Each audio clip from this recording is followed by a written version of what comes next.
ತನಗೆ ನಂಬಿದವರಿಗೆ ಜೀವಕ್ಕೆ ಜೀವ, ಪ್ರಾಣಕ್ಕೆ ಪ್ರಾಣ, ಹೆಗಲಿಗೆ ಹೆಗಲು ಕೊಟ್ಟು ನಿಲ್ತಕ್ಕಂಥ ನಂಬಿಗಸ್ತ ಸಮಾಜ ಯಾವ್ದಾದ್ರು ಇದ್ರ ಅದು ಹಾಲುಮತ ಸಮಾಜ ಅಂತಕ್ಕಂಥ ಮಾತನ್ನ ಈ ಸಂದರ್ಭದಲ್ಲಿ ಧ್ಯಾನವ ಮಾಡಿ ಸಾಕಾರ ಮಾಡಿಕೊಳ್ಳು ಎಲೆ ಮನವೇ, ನೀ ಸಾಕಾರ ಮಾಡಿಕೊಳ್ಳು ಎಲೆ ಮನವೇ. ನಾವೆಲ್ಲರೂ ಕೂಡ ಇಲ್ಲಿ ದೇವಸ್ಥಾನಕ್ಕೆ ಬಂದ ಬೀರಲಿಂಗೇಶ್ವರ ದೇವಸ್ಥಾನಕ್ಕೆ ಬಂದು ಆತನಿಗೆ ಬೇಡಿಕೊಳ್ಳಾಕತ್ತೀವಿ. ಏನಂತ ಬೇಡಿಕೊಳ್ಳಾಕತ್ತೀವಿ? ಯಾವುದೇ ಜಾತಿ, ಧರ್ಮ, ಮತ ಎಂದು ಭೇದ ಭಾವವನ್ನ ಮಾಡದೆ ಎಲ್ಲ ಜಾತಿಯ ಜನಾಂಗದವರೊಂದಿಗೆ ಕೂಡಿ ಬಾಳಿ ಬದುಕುವಂತಹದ್ದು ಹಾಲುಮತ ಸಮಾಜ ಎಂದು ನ್ಯಾಯವಾದಿ ಮೊಹಮ್ಮದ್ ಗೌಸ್ ಹವಾಲ್ದಾರ್ ಅಭಿಪ್ರಾಯಪಟ್ಟರು. ವಿಜಯಪುರ ಜಿಲ್ಲೆಯ ಕೊಲ್ಹಾರ ತಾಲೂಕಿನ ಹಳ್ಳದಗೆಣ್ಣೂರು ಗ್ರಾಮದ ಶ್ರೀ ಬೀರಲಿಂಗೇಶ್ವರ ಹಾಗೂ ಜಟ್ಟಿಂಗೇಶ್ವರ ಜಾತ್ರಾ ಮಹೋತ್ಸವದ ನಿಮಿತ್ತವಾಗಿ ಹಮ್ಮಿಕೊಂಡಿದ್ದ ಭಾವೈಕ್ಯತಾ ಸಮಾವೇಶದಲ್ಲಿ ಮಾತನಾಡಿದ ಅವರು, ಬರಗಾಲದಂತಹ ಪರಿಸ್ಥಿತಿಯಲ್ಲಿ ಮನೆ ಮನೆಗೆ ಅಲೆದಾಡಿ ದೇಣಿಗೆಯನ್ನು ಸಂಗ್ರಹಿಸಿ ಈ ದೇವಾಲಯವನ್ನು ಕಟ್ಟಿರುವಂತಹ ಕೀರ್ತಿ ಲಿಂಗೈಕ್ಯ ಗುಳಪ್ಪ ಮುತ್ಯ ಪೂಜಾರಿಯವರಿಗೆ ಸಲ್ಲುತ್ತದೆ. ನಮ್ಮ ಗ್ರಾಮದಲ್ಲಿ ಯಾರೂ ಜಾತಿ, ಮತ, ಪಥ ಎಂದು ಭೇದ ಭಾವ ಮಾಡದೆ ಎಲ್ಲರೂ ಒಂದಾಗಿ ಕೂಡಿ ಬಾಳಿ ಬದುಕಬೇಕಾಗಿದೆ. ನಡೆ ನುಡಿ ಎರಡು ಒಂದಾಗಿ ನಮ್ಮ ಮಧ್ಯದಲ್ಲಿ ಬದುಕಿರುವವರು ಲಿಂಗೈಕ್ಯ ಪೂಜ್ಯ ಶ್ರೀ ಸಿದ್ದೇಶ್ವರ ಸ್ವಾಮೀಜಿಯವರು. ಮನುಷ್ಯ ತನ್ನ ಬದುಕಿನ ಉದ್ದಕ್ಕೂ ಪರೋಪಕಾರಿ, ಸಮಾಜಕ್ಕೆ ತನ್ನದೇ ಆದ ಕೊಡುಗೆಯನ್ನು ನೀಡುವ ಮಹದಾಸೆ ಹೊಂದಿರಬೇಕು ಎಂದು ಮಾತನಾಡಿದರು. ಪೂಜ್ಯ ಶ್ರೀ ಡಾಕ್ಟರ್ ಪ್ರಭುಕುಮಾರ ಶಿವಾಚಾರ್ಯ ಮಹಾಸ್ವಾಮಿಗಳು ಆಶೀರ್ವಚನ ನೀಡಿದರು. ಈ ಸಂದರ್ಭದಲ್ಲಿ ನಾಗಠಾಣ ಪೂಜ್ಯರು ಸೇರಿದಂತೆ ಬ್ಲಾಕ್ ಕಾಂಗ್ರೆಸ್ ಅಧ್ಯಕ್ಷ ರಫೀಕ್ ಫಕಾಲಿ, ಅಸಂಘಟಿತ ಕಾರ್ಮಿಕ ಘಟಕದ ಅಧ್ಯಕ್ಷ ಹನೀಫ್ ಮಕಾಂದಾರ್, ಕೆಎಂಎಫ್ ನಿರ್ದೇಶಕ ಗುರು ಚಲ್ವಾದಿ, ವಿಜಯಪುರ ಜಿಲ್ಲಾ ಸಾಹಿತ್ಯ ಪರಿಷತ್ ಅಧ್ಯಕ್ಷ ಹಾಸಿಂಫಿರ್ ವಾಲಿಕಾರ್ ಸೇರಿದಂತೆ ಹಲವರು ಉಪಸ್ಥಿತರಿದ್ದರು.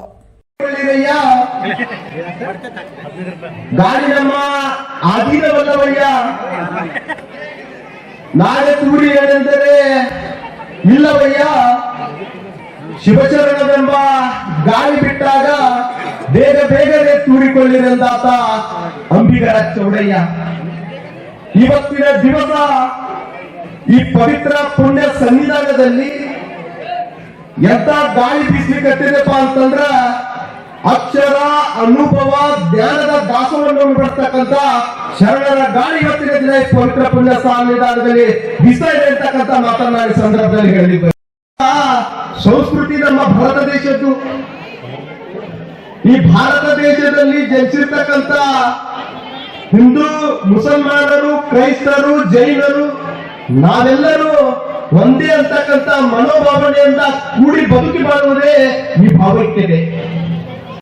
ವಿಶ್ವಾಸ, ನಂಬಿಕೆ, ಸಹೋದರತೆ, ಸಮಾನತೆಗೆ ಬದ್ಧರಾಗಿದ್ದು, ತನಗೆ ನಂಬಿದವರಿಗೆ ನಿಷ್ಠರಾಗಿದ್ದು, ತನಗೆ ನಂಬಿದವರಿಗೆ ಜೀವಕ್ಕೆ ಜೀವ, ಪ್ರಾಣಕ್ಕೆ ಪ್ರಾಣ, ಹೆಗಲಿಗೆ ಹೆಗಲು ಕೊಟ್ಟು ನಿಲ್ತಕ್ಕಂಥ ನಂಬಿಗಸ್ತ ಸಮಾಜ ಯಾವ್ದಾದ್ರು ಇದ್ರ ಅದು ಹಾಲುಮತ ಸಮಾಜ ಅಂತಕ್ಕಂಥ ಮಾತನ್ನ ಈ ಸಂದರ್ಭದಲ್ಲಿ ಹೆಮ್ಮೆಯಿಂದ ಹೇಳಿದೆ.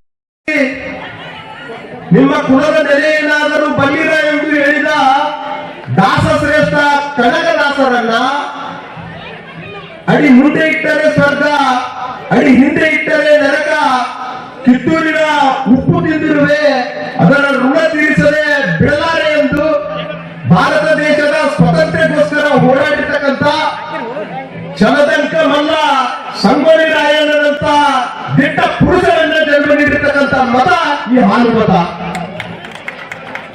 ಯಾವುದೇ ಜಾತಿ, ಧರ್ಮ, ಮತ, ಪಂಥ ಭೇದಭಾವವನ್ನು ಮಾಡದೆ ಎಲ್ಲ ಜಾತಿ, ಧರ್ಮ, ಜನಾಂಗದ ಜನರ ಜೊತೆ ಹೊಂದಾಣಿಕೆಯಿಂದ ಕೂಡಿ ಬದುಕಿ ಬಾಳಿ ಸೈ ಎನಿಸಿಕೊಂಡು ಬದುಕಿ ಲಿಂಗೈಕ್ಯರಾಗಿರ್ತಕ್ಕಂಥ ಲಿಂಗೈಕ್ಯ ಗುಣಪುತ್ಯ ಪೂಜಾರಿ ಅವರಂತ ಪುಣ್ಯ ಪುರುಷರನ್ನ ಜನ್ಮ ನೀಡಿರ್ತಕ್ಕಂಥ ಮತ ಈ ಹಾಲು ಮತ. ನಾವೆಲ್ಲ ಅವಾಗ ಚಿಕ್ಕವರಿದ್ದೆವು. ಅವಾಗ ಬರಗಾಲದಂತ ಸಂದಿಗ್ಧ ಪರಿಸ್ಥಿತಿ, ಕುಡಿಯಾಕ ನೀರು ಸಿಕ್ತಿರ್ಲಿಲ್ಲ ಊರಾಗ. ಮಹಾರಾಷ್ಟ್ರ ಇನ್ನು ಎಲ್ಲೋ ಜನ ಗೂಡೆ ಹೋಗ್ತಿದ್ರು. ಅಂತ ಬರಗಾಲದಂತ ಸಂದಿಗ್ಧ ಪರಿಸ್ಥಿತಿಯಲ್ಲಿ ಭಕ್ತರ ಬಳಿ ಮನೆ ಮನೆ ಅಲೆದಾಡಿ, ಜೋಡಿಗೆ ಹಿಡಿದುಕೊಂಡು ಭಕ್ತರ ಮನೆ ಮನೆಗೆ ಅಲೆದಾಡಿ ದೇಣಿಗೆಯನ್ನು ಸಂಗ್ರಹಿಸಿ ಇಂಥ ಭವ್ಯವಾದ ಮಂದಿರವನ್ನು ಕಟ್ಟಿರ್ತಕ್ಕಂಥ ಕೀರ್ತಿ ಯಾರಿಗಾದ್ರೂ ಸಂತಿಪ್ಪ ಅಂತ ಅದು ಲಿಂಗಕ್ಕೆ ಗುಣಪತ್ಯ ಪೂಜಾರಿಗಳು ಅಂತಕ್ಕಂಥ ಮಾತನ್ನ ಈ ಸಂದರ್ಭದಲ್ಲಿ ಬಹಳ ಹೆಮ್ಮೆಯಿಂದ ಹೇಳಬೇಕಾಗ್ತೈತೆ. ಲಿಂಗೈಕ್ಯ ಗುಣಪತ್ಯ ಪೂಜಾರಿಯವರು ಲಿಂಗೈಕ್ಯರಾಗಿ ದಶಕಗಳು ಕಳೆದು ಆದ್ರೂ ಸಹಿತ ಅವರನ್ನು ನಾವು ಇವತ್ತಿಗೂ ಯಾಕೆ ಹೇಳ್ತೇವೆ ಗೊತ್ತಾ? ಅವಾಗೆಲ್ಲ ಊರನ್ ಮಂದಿ ಬೇರೆ ಊರನ್ ಜನ ಅತಿದ್ರು ಪೂಜಾರಿ ಅವರಿಗೆ. ನಾವು ಸಹಿತ ಕೇಳಿದ್ದೇವೆ, ಏನ್ ಪೂಜಾರಿ ಅವರು ಹುಚ್ಚದಾರ, ತಮ್ಮದೇ ಸಿಕ್ಕಾಪಟ್ಟಿ ಸಾಲ ಇಟ್ಕೊಂಡಿಂದ ಇಂಥ ಮಂದಿರವನ್ನು ಕಟ್ಟಾಕ ಹೊರಟಾರ ಅಂತಿದ್ರು. ಅವಾಗ ಪೂಜಾರಿ ಅವರು ತಮ್ಮ ಮನೆ ಆತು ಸಂಸಾರ ಆತು ಇದ್ದಿದ್ರ ಅವ್ರಿಗೆ ಯಾವ ಸಾಲನೂ ಹಾಕಿರ್ಲಿಲ್ಲ, ಏನೂ ಹಾಕಿರ್ಲಿಲ್ಲ. ಆದ್ರೆ ತಮ್ಮ ಕುಟುಂಬ ಸಂಸಾರದ ಕಡೆಗೂ ಸಹಿತ ಹೆಚ್ಚಿನ ಗಮನವನ್ನು ಕೊಡದೆ ಈ ಸಮಾಜಕ್ಕೋಸ್ಕರ ನಂದು ಏನಾದ್ರೂ ಒಂದು ಕೊಡುಗೆ ಇರಲಿ ಅಂತೇಳಿ ಕೇಸಿಂದ್ರ ಇಂಥ ಭವ್ಯವಾದ ಮಂದಿರವನ್ನು ಈ ಸಮಾಜಕ್ಕೆ ಲೋಕಾರ್ಪಣೆ ಮಾಡಿದ್ರಲ್ಲ ಗುಣಪತ್ಯ ಪೂಜಾರಿ ಅವರನ್ನ, ಅದಕ್ಕೋಸ್ಕರ ನಾವು ಇವತ್ತಿನ ದಿನ ಅವರನ್ನು ನೆನಪಿಗಾಗೈತಿ. ಇದು ಸಾಮಾನ್ಯ ಕಾರ್ಯ ಅಲ್ಲ. ಭಕ್ತರ ಮನೆ ಮನೆಗೆ ಅಡ್ಡಾಡಿ ಎಲ್ಲ ಊರೂರು ಅಡ್ಡಾಡಿ ಇಂಥ ಒಂದು ಭವ್ಯವಾದ ಮಂದಿರವನ್ನು ಕಟ್ಟುವುದು ಸಾಮಾನ್ಯವಾಗಿರ್ತಕ್ಕಂಥ ಕೆಲಸ ಅಲ್ಲ. ಯಾಕಪ್ಪ ಅಂತಂದ್ರ ನನ್ ಬಿಜಾಪುರದಾಗ ಒಂದ 8 ಎಲೆ ಪ್ಲಾಟ್ ಅದಾವ, 4 ಬಿಲ್ಡಿಂಗ್ ಅದಾವ ಬಿಜಾಪುರದಾಗ. ಊರಾಗ 100 ಎಕರೆ ಜಮೀನ್ ಐತಿ, 1000 ಟನ್ ಕಬ್ಬು ಬೆಳಿತೀನಪ್ಪ ಅಂತಂದ್ರೆ ನಮಗೆ ಯಾರಾದ್ರೂ ಜನ ನಡೆಸ್ತಾರೆ? ನಡೆಸಾಗಿಲ್ಲ. ಬೆಳೆದಿರ್ಬೋದಪ್ಪ, ಮಾಡ್ಕೊಂಡಿರ್ಬೋದು. ನಿನ್ನ ಸಂಸಾರಕ್ಕಾತು, ನಿನ್ನ ಜೀವನಕ್ಕಾತು, ಈ ಸಮಾಜಕ್ಕೆ ನಿನ್ನ ಕೊಡುಗೆ ಏನು? ಈ ಸಮಾಜಕ್ಕೆ ನಮ್ಮನ್ನು ನಾವು ಅರ್ಪಿಸಿಕೊಂಡಾಗ ಮಾತ್ರ ನಾವು ಇತರರಿಗೂ ಮಾದರಿ ಆಗಬಲ್ಲೆವು ಅಂತಕ್ಕಂಥ ಮಾತನ್ನ ಈ ಸಂದರ್ಭದಲ್ಲಿ ಹೇಳಿ ಬರ್ತೇನೆ. ಪರರಿಗೆ ಕೊಟ್ಟಿದ್ದು ಕೆಟ್ಟತನ ಬೇಡ, ಕೊಟ್ಟಿದ್ದು ಕಟ್ಟಿಟ್ಟ ಬುದ್ಧಿ ಸಮಸ್ಯೆ ಎಂಬಂತೆ ಕೊಡದೆ ದಾನಿಯಾಗಿ ನಮ್ಮ ಗ್ರಾಮದಲ್ಲಿರ್ತಕ್ಕಂಥ ಹಲವು ಬಡ ಜನತೆಗೆ ಸಹಾಯಕ ಚಾಚಿ ಸರಳತೆ ಮೆರೆದಿರ್ತಕ್ಕಂಥ ವ್ಯಕ್ತಿ ಲಿಂಗಕ್ಕೆ ಗುಣಪತ್ಯ ಪೂಜಾರಿಯವರಾಗಿದ್ರು. ಅಂತ ಪುಣ್ಯ ಪುರುಷರು ಜನ್ಮ ತಾಳಿರ್ತಕ್ಕಂಥ ಗ್ರಾಮ ನಮ್ಮದಾಗಿದೆ. ಈ ಗ್ರಾಮದಲ್ಲಿ ನಾವೆಲ್ಲರೂ ಜಾತಿ, ಧರ್ಮ, ಮತ, ಪಂಥ ಭೇದ ಭಾವವನ್ನು ಮಾಡದೆ ಎಲ್ಲರೂ ಒಕ್ಕಟ್ಟಿನಿಂದ ಕೂಡಿ ಬದುಕಿ ಬಾಳಬೇಕಾಗಿದೆ. ಯಾವತ್ತು ಒಂದು ಕಡೆ ಮಾತನ್ನು ಹೇಳ್ತಾರ, ನಮ್ಮ ನಡೆ ನುಡಿ ಯಾವತ್ತು ಒಂದಾಗಿರ್ಬೇಕಂತ. ನಡೆ ನುಡಿ ಎರಡೂ ಒಂದಾಗಿ ನಮ್ಮ ಮಧ್ಯ ಬದುಕಿ ಲಿಂಗೈಕ್ಯರಾದವರು ಯಾರಾದ್ರೂ ಇದ್ರ ಅದು ಪರಮ ಪೂಜ್ಯ ಶ್ರೀ ಸಿದ್ದೇಶ್ವರ ಶ್ರೀಗಳು. ಎನ್ನ ನಡೆಯೊಂದು ಪರಿ, ಎನ್ನ ನುಡಿಯೊಂದು ಪಿರಿ, ಎಲ್ಲರಿಗೂ ಶುದ್ಧವಿಲ್ಲ ನೋಡಯ್ಯ. ನುಡಿಗೆ ತಕ್ಕ ನಡೆಯ ಕಂಡೊಡೆ ಕೂಡಲ ಸಂಗಮ ದೇವ ತೊಳಗಿರ್ಪದೆಯ ಎಂಬ ಬಸವಣ್ಣನವರ ವಚನದಂತೆ ಯಾವತ್ತಿಗೂ ನಮ್ಮ ನಡೆ, ನುಡಿ, ಆಚಾರ, ವಿಚಾರಗಳು ಒಂದಾಗಿರ್ಬೇಕಂತೆ. ಓದಿ ಬೋಧಕನೇ ಆಗು, ಕಾದು ಯೋಧನೇ ಆಗು, ಶ್ರಮಿಸಿ ವಣಿಕನೇ ಆಗು, ರಾಜಕಾರಣಿ ಆಗು, ರಾಷ್ಟ್ರಪತಿ ಆಗು, ಏನಾದರೂ ಸರಿಯೇ ನೀವು ಮೊದಲು ಮಾಡವನಾಗು. ಹುಲ್ಲಾಗು ಬೆಟ್ಟದಡಿ ಮನೆಗೆ ಮಲ್ಲಿಗೆಯಾಗು, ಕಲ್ಲಾಗು ಕಷ್ಟಗಳ ಮಳೆ ವಿಧಿಸುವಿಯೇ ದೀನ ದುರ್ಬಲರಿಗ ಎಲ್ಲರೊಳಗೂ ಒಂದಾಗು ಮಂಕುತಿಮ್ಮ ಎಂಬಂತೆ ನಾವು ಎಲ್ಲರೊಳಗೂ ಒಂದಾಗಿ ಬದುಕಿದಾಗ ಮಾತ್ರ ಈ ಸಮಾಜದಲ್ಲಿ ಇತರರಿಗೂ ಮಾದರಿಯಾಗಬಲ್ಲೆವು ಅಂತಕ್ಕಂಥ ಮಾತನ್ನು ನಾನು ಈ ಸಂದರ್ಭದಲ್ಲಿ ಹೇಳುತ್ತಾ ಒಂದು ನೆನಪಿಗೆ ಬರ್ತೈತಿ. ನೋಡುವಂತಿರಬೇಕು, ನೋಡದಂತಿರಬೇಕು, ನೋಡುವ ನೋಟದೊಳಗೆ ತಾನಿಲ್ಲದಂತಿರಬೇಕು, ಮಾಡುವಂತಿರಬೇಕು, ಮಾಡದಂತಿರಬೇಕು, ಮಾಡುವ ಮಾಟದೊಳಗೆ ತಾನಿಲ್ಲದಂತಿರಬೇಕು, ಕೂಡಲ ಸಂಗಮ ದೇವನ್ನ ನೆನೆಯುತ್ತಾ ನೆನೆಯುತ್ತಾ ನೆನೆಯದಂತಿರಬೇಕು ಅಂತೇಳಿ ಬಸವಣ್ಣ ಹೇಳಿದ್ದೆ. ಇದರ ಅರ್ಥ ಇಷ್ಟೇ, ಮನುಷ್ಯ ಇರೋ ತನಕ ಯಾವತ್ತೂ ಪರೋಪಕಾರಿಯಾಗಿ ಈ ಸಮಾಜಕ್ಕೆ ನಮ್ದೇ ಏನಾದ್ರೂ ಒಂದು ದೇಣಿಗೆ ಸಲ್ಲಿಸಬೇಕಂತ ಮಾತಾಶೆಯನ್ನು ಹೊಂದಿರತಕ್ಕಂತ ವ್ಯಕ್ತಿಗಳು ನಾವಾಗಿರ್ಬೇಕು. ನಾನು ಕೊನೆಯದಾಗಿ ಒಂದೇ ಒಂದು ಮಾತನ್ನು ಈ ಸಂದರ್ಭದಲ್ಲಿ ಹೇಳ್ತೀನಿ. ಯಾವ ತರ ಹೂವೇನು ನಾಟ ಬಿಟ್ಟರೆ ಸಾಕು, ಜಾತಿಯಲ್ಲಿ ಜಾತಿ ಬೇಡ, ಶಿವನಲ್ಲಿ ದಾತನೇ ಜಾತ ಸರ್ವತೆ ಎಂಬಂತೆ ನೀವು ಈ ಭೂಮಿಯ ಮೇಲೆ ಯಾರು ಹಿಂದೂಗಳಾಗಿ ಬದುಕ್ಬೇಡ್ರಿ, ನೀವು ಈ ಭೂಮಿಯ ಮೇಲೆ ಯಾರು ಮುಸಲ್ಮಾನರಾಗಿ ಬದುಕ್ಬೇಡ್ರಿ, ನೀವು ಈ ಭೂಮಿಯ ಮೇಲೆ ಯಾರು ಕ್ರೈಸ್ತರಾಗಿ ಬದುಕ್ಬೇಡ್ರಿ, ನೀವು ಈ ಭೂಮಿಯ ಮೇಲೆ ಯಾರು ಜೈನರಾಗಿ ಬದುಕ್ಬೇಡ್ರಿ, ಬದಲಾಗಿ ಭವ್ಯ ಭಾರತ ದೇಶದ ಒಬ್ಬ ಪ್ರಬುದ್ಧ ಪ್ರಜೆಯಾಗಿ ಬದುಕಿ. ಜಾತಿ ಧರ್ಮ ಅನ್ನೋದು ಸಮಾಜದಲ್ಲಿನ ಸ್ವಾಸ್ಥ್ಯವನ್ನು ಹಾಳು ಮಾಡುತ್ತದೆ ಹೊರತು ಜನಸಾಮಾನ್ಯರನ್ನು ಯಾವತ್ತೂ ಉದ್ಧಾರ ಮಾಡಲ್ಲ ಅಂತಕ್ಕಂಥ ಮಾತನ್ನು ಈ ಸಂದರ್ಭದಲ್ಲಿ ಹೇಳುತ್ತಾ ಸಮಾಜದಲ್ಲಿ ಮಣ್ಣು ಬಿಟ್ಟುವವರು ನಾವಾಗೋಣ ಅಂತಕ್ಕಂಥ ಮಾತನ್ನ ನಾನು ಈ ಸಂದರ್ಭದಲ್ಲಿ ಹೇಳುತ್ತಾ ನನಗೂ ಸಹಿತ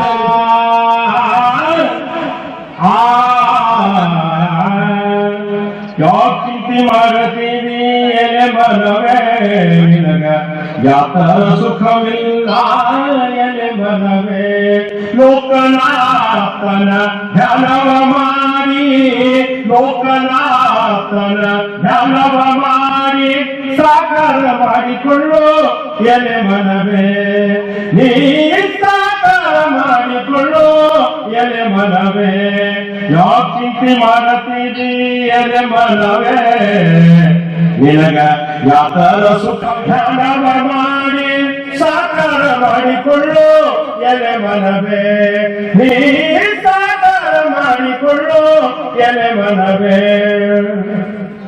ಕಳ್ಳತನ ಮಾಡಬೇಡ ಎಲೆ ಮನವೇ ನೀ ಸುಳ್ಳತನ ಹೇಳಬೇಡ ಎಲೆ ಮನವೇ ಕಳ್ಳತನ ಮಾಡಬೇಡ ಎಲೆ ಮನವೇ ನೀ ಸುಳ್ಳತನ ಹೇಳಬೇಡ ಎಲೆ ಮನವೇ ಬಲ್ಲಂತ ಜ್ಞಾನಿಗಳು ಬಲ್ಲದು ಹೇಳಿದರ ಅಲ್ಲಂತನ ಬ್ಯಾಡ ಎಲೆ ಮನವೇ ನೀ ಅಲ್ಲಂತನ ಬ್ಯಾಡ ಎಲೆ ಮನವೇ ಯಾಕೆ ಚಿಂತೆ ಮಾಡತೀವಿ ಎಲೆ ಮನವೇ ನಿನಗ ಯಾತರ ಸುಖವಿಲ್ಲ ಎಲೆ ಮನವೇ ಧ್ಯಾನವ ಮಾಡಿ ಲೋಕನಾಥನ ಧ್ಯಾನವ ಮಾಡಿ ಸಾಕಾರ ಮಾಡಿಕೊಳ್ಳು ಎಲೆ ಮನವೇ ನೀ ಸಾಕಾರ ಮಾಡಿಕೊಳ್ಳು ಎಲೆ ಮನವೇ ಯಾರಿಗೆ ಯಾರಿಲ್ಲ ಇಲ್ಲ ಇಲ್ಲ ಇಲ್ಲ ಇಲ್ಲ ಯಾರಿಗೆ ಯಾರಿಲ್ಲ ಎಲೆ ಮನವೇ ಇದೋ 3 ದಿನದ ಸಂತೆ ಎಲೆ ಮನವೇ ಯಾರಿಗೆ ಯಾರಿಲ್ಲ ಎಲೆ ಮನವೇ ಇದೋ 3 ದಿನದ ಸಂತೆ ಎಲೆ ಮನವೇ ಸೇರದವರ ಮುಂದೆ ಕಾಲು ಜಾರಿ ಬೀಳದಂತೆ ಪಾರಾಗಿ ಹೋಗಬೇಕು ಎಲೆ ಮನವೇ ನೀ ಪಾರಾಗಿ ಹೋಗಬೇಕು ಎಲೆ ಮನವೇ ಯಾಕೆ ಚಿಂತೆ ಮಾಡತೀವಿ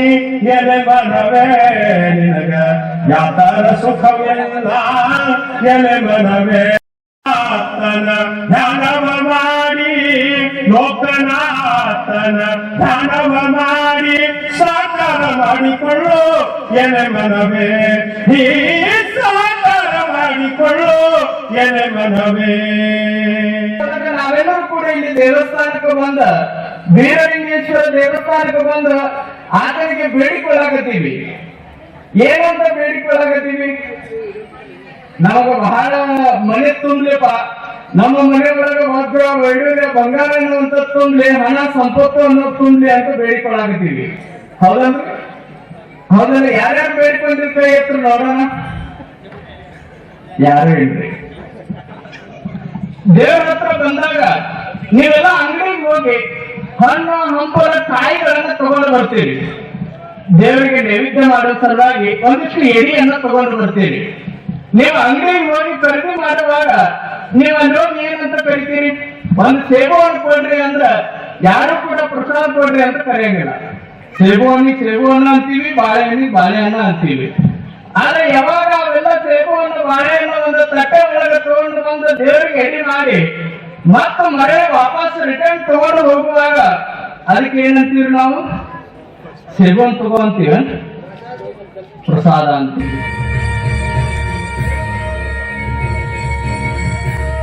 ವೇದಿಕೆ ಮೇಲೆ ಬಂದು ಆಶೀನರಾಗಲು ಅವರನ್ನ ನಾನು ಆಹ್ವಾನಿಸ್ತಾ ಇದ್ದೇನೆ. ರಾಜಶೇಖರ್ ಶೇಖರ್ ಅವರನ್ನ ನಾನು ವೇದಿಕೆ ಹತ್ರ ಆಹ್ವಾನಿಸ್ತಾ ಇದ್ದೇನೆ.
ಅನ್ನಪೂರ್ಣೇಶ್ವರಿ ಜ್ಯೋತಿಷ್ಯಾಲಯ ವಂಶ ಪಾರಂಪರಿಕ ಜ್ಯೋತಿಷ್ಯರಾದ ಶ್ರೀ ಆರ್ಎಂ ಭಟ್ ಕೇರಳ ಹಾಗೂ ಕೊಳ್ಳೇಗಾಲದ ಮಾಂತ್ರಿಕ ವಿದ್ಯೆಯಿಂದ ನಿಮ್ಮ ಸಮಸ್ಯೆಗಳಿಗೆ ಅತಿ ಶೀಘ್ರದಲ್ಲಿ ಶಾಶ್ವತ ಪರಿಹಾರ ನೀಡಲಾಗುವುದು. ಒಮ್ಮೆ ಗುರೂಜಿಯವರನ್ನ ಸಂಪರ್ಕಿಸಿ. ಮೊಬೈಲ್ ನಂಬರ್ 9980997031 ಫೋನಿನ ಮೂಲಕ ಪರಿಹಾರ ನೀಡುತ್ತಾರೆ.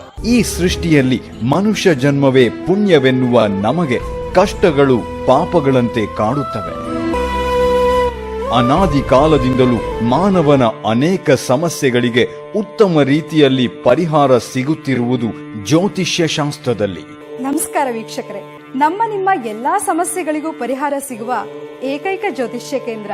ನಿಮ್ಮ ಎಲ್ಲಾ ಸಮಸ್ಯೆಗಳ ಪರಿಹಾರಕ್ಕೆ ನಮ್ಮ ಗುರೂಜಿ ಇದ್ದಾರೆ. ವಿದ್ಯೆ, ಉದ್ಯೋಗ, ವ್ಯಾಪಾರ, ವ್ಯವಹಾರ, ಆಸ್ತಿ ವಿಚಾರ, ಕೋರ್ಟ್ ಕೇಸ್, ಹಣಕಾಸು ಅಷ್ಟೇ ಅಲ್ಲ, ಮಾಟ ಮಂತ್ರ, ದುಷ್ಟಶಕ್ತಿ, ವಾಮಾಚಾರ ಇನ್ನಿತರ ಹಲವಾರು ಕಠಿಣ ಸಮಸ್ಯೆಗಳಿದ್ರೂ ಕೇವಲ 11 ದಿನಗಳಲ್ಲಿ ಶಾಶ್ವತ ಪರಿಹಾರ ಮಾಡಿಕೊಡ್ತಾರೆ ನಮ್ಮ ಗುರೂಜಿ. ಸ್ಥಳ ಶ್ರೀ ಅನ್ನಪೂರ್ಣೇಶ್ವರಿ ಜ್ಯೋತಿಷ್ಯಾಲಯ, Pandit Shri RM Bhat, bus stand ಹತ್ತಿರ, ಕೃಷ್ಣಾ ಕಾಂಪ್ಲೆಕ್ಸ್, ಚರ್ಚಣ. Mobile number 9980997031.